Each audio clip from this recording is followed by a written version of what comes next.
Hi, my name is Detective Mario Bravo of the New Orleans Police Department Special Victims Division. First name Mario, last name Bravo, M-A-R-I-O, last name Bravo, B-R-A-V-O. On Friday, August 15, 2025, the New Orleans Police Department Special Victims Division was assigned to investigate a missing 12-year-old boy, Bryan Vasquez. Detectives learned that a 12-year-old special needs boy had been reported missing on Thursday, August 14 at approximately 10 a.m. 7 district officers initiated the investigation and search efforts that same day. A level 2 child endangerment alert was issued for the 12-year-old boy. The search intensified with our local, state, and federal partners on Friday, August 15, when detectives obtained a video footage showing the 12-year-old boy nude running in the 13,000 block of Sever Street. At the time of that last video was August 15th at 6:33 a.m. near that large body of water. Search operations included the use of helicopters, drones, canine units, and officers conducting ground searches in the immediate area of the 13,000 block of Severs and the surrounding neighborhoods. Despite extensive efforts, Bryan remains missing. This is when we need the public's help. Now we'll turn it over to Ms. Darlene for further. Thank you. Good afternoon, everybody. Darlene Costanza, President of Crime Stoppers. We're here today truly to ask you to educate the public, those who live in this area, about how we operate. With Crime Stoppers, they may not understand, but when you give us information, we're never going to ask your name. We don't want to know anything about you, the tipster. What we want to know about is the information that's ready and important on this case. And in this instance, it's a 12-year-old young man, Bryan. When you call Crime Stoppers, you can ask for an interpreter. And we always talk about the number, the 822-1111. That's very close to the NOPD number. It's 822-1111. You can ask for an interpreter. But you can also go online. There is a Crime Stoppers GNO app. We want you to know that when you go to the app, you have to go down to the bottom of the app and select the language you want to report in. And you can send us any information you may have. And that information can be critical. But again, realize it's only information that can help us identify where this young man may be. Now, Crime Stoppers is adding one other carrot to this. You know, with Crime Stoppers, we usually work with cases where we know a crime has been committed. But that's not what we're saying here. We're saying we want to make sure this missing young man is brought home to his family. So if you can give information that helps bring him home, there's a cash reward available to you. Again, anonymously, confidentially, nobody knows who you are. It's $1,250 cash reward. Now, Crime Stoppers, you have to call us with your information. So we're not asking you to go to anyone in the neighborhood. We're asking you to come directly to Crime Stoppers with that information. And that's important because we want you to know that you can trust this process. Now, our hearts and prayers have been with the family. We certainly have been with law enforcement. We see how diligently they have worked this case, and this hurts us all. So again, understand Crime Stoppers is there as a tool, as a resource. Please help us circulate the information to the businesses in that area, the churches in that area, the neighbors, and let's not just stop in that one geographic neighborhood, those few blocks. Let's go further. Let's go out throughout the New Orleans East area to make sure that people know that we are all standing behind this family looking for closure. Again, you can do this without ever being identified. It's safe. Thank you. You want to give that to him in Spanish, please? Yes. Can you see that?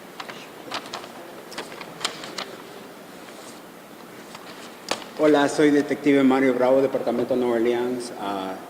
Yo ahora voy a hablar en español para nuestra gente que no está viendo, que solo entiende el español.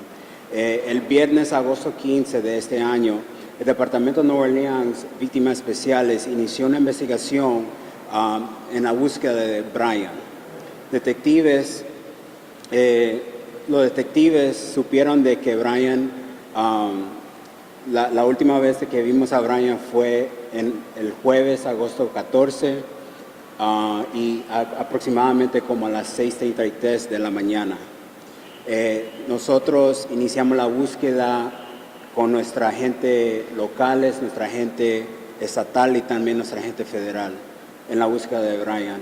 Era gente con helicópteros, con perros, gente yendo puerta en puerta buscando video, y a pesar de esos esfuerzos no pudimos encontrar a Bryan. Esto es cuando ocupamos la ayuda de nuestra comunidad, y como ahorita voy a hablar un poquito en español de lo que Ms. Darlene dijo, de que quiero que la gente sepa de que puede llamar a ese número.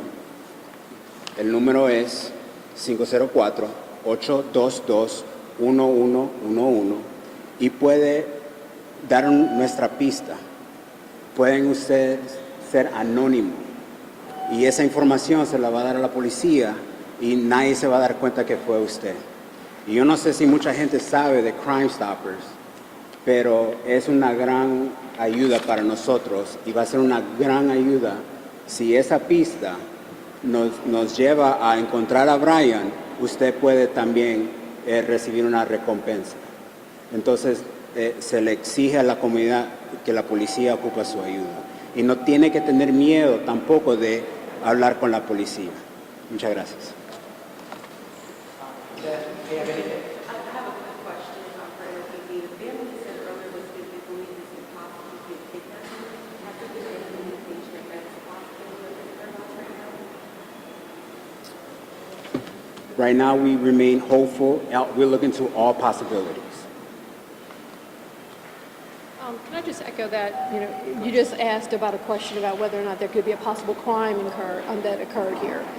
Just know the reward we're offering for you is just for the return to him, of the young man, of Bryan, to his family. But if there was a case that a tip came in and there was an actual crime that occurred, the reward would be greater than $12.50. So just understand, if you have information, anything, send it in. Chris? Yeah, I know this investigation has shifted to a more targeted approach since last week when there was a big police presence out in the neighborhood on 7th Street. Can you talk a little bit more just specifically on how the investigation is changing a bit? And also, I know last week and earlier this week, state police was heavily involved. Can you talk about when state police was contacted, or did they contact NOPD? I know state police sent out a level 2 alert, but was NOPD or state police ever contacted before they were asked for that level 2? Or did state police contact NOPD and NOPD refused? I want to be clear. We are very grateful with our partnerships with the state police, with our federal partners, and we are thankful for also our local partners who responded to look for Bryan. Right now, that remains ongoing. That is case sensitive, but we are open to all possibilities that may lead to locating Bryan, okay? What's case sensitive about asking when state police was contacted or when state police... He doesn't have that information right now, Chris. We can look into that later. Missy? Yeah, good afternoon. So I've been looking at calls for service in the 7th District regarding missing juveniles, and I saw that the vast majority are categorized Code 1, routine response, and a small handful are 2, which merits a lights and siren. Who makes the determination, and how is that determination made? I can only answer to when the New Orleans Police Department Special Victims Division initiated the investigation. I can't answer to that question. All right, Alyssa.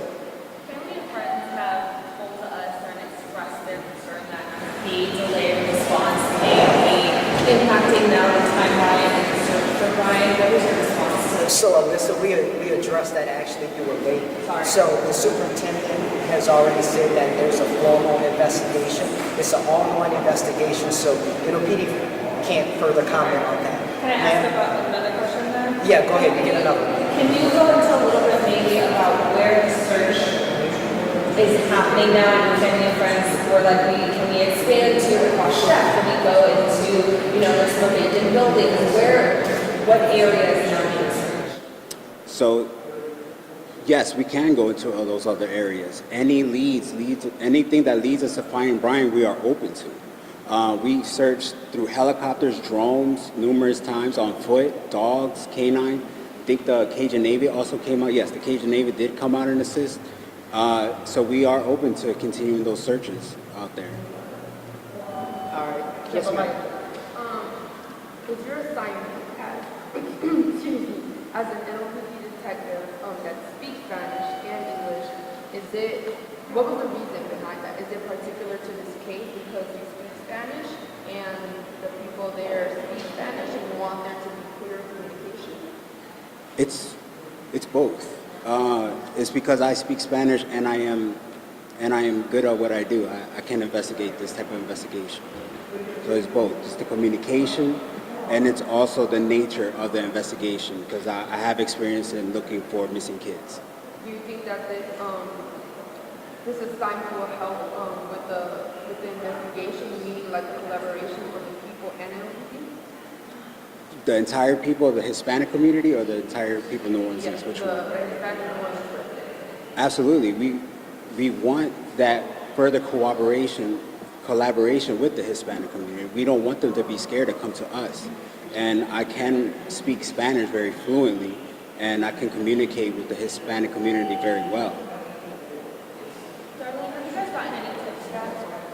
We've only gotten 2 tips, but we really haven't advertised the program, and that's why today it's so important for you guys to make sure to let the community there know that this is another resource, it's just another tool. And I'm hoping after this gets out, and hopefully this Sunday, and hopefully the churches pick up on this and spread this to their congregations, we're going to get a lot more information. Can everybody talk a little bit about the last night, right before 6 o'clock, there was about 7 unmarked units that pulled up on 7th Street, a group of detectives, some from the homicide squad. Can you talk about what they were doing in the area and saying yesterday? Yes. So that is the continuous searches of looking for more cameras, looking at every possible lead that can lead us to locating Bryan. We are not saying that we are giving up. We are working very hard, and I am proud to say that we are, as the New Orleans Police Department, the men and women of the New Orleans Police Department are working very hard to find Bryan, and we are thankful for the men and women of our local and state and federal partners that were working very hard to locate Bryan and continue to the attempts to locate Bryan. All right. Thank you all for coming out. We appreciate it.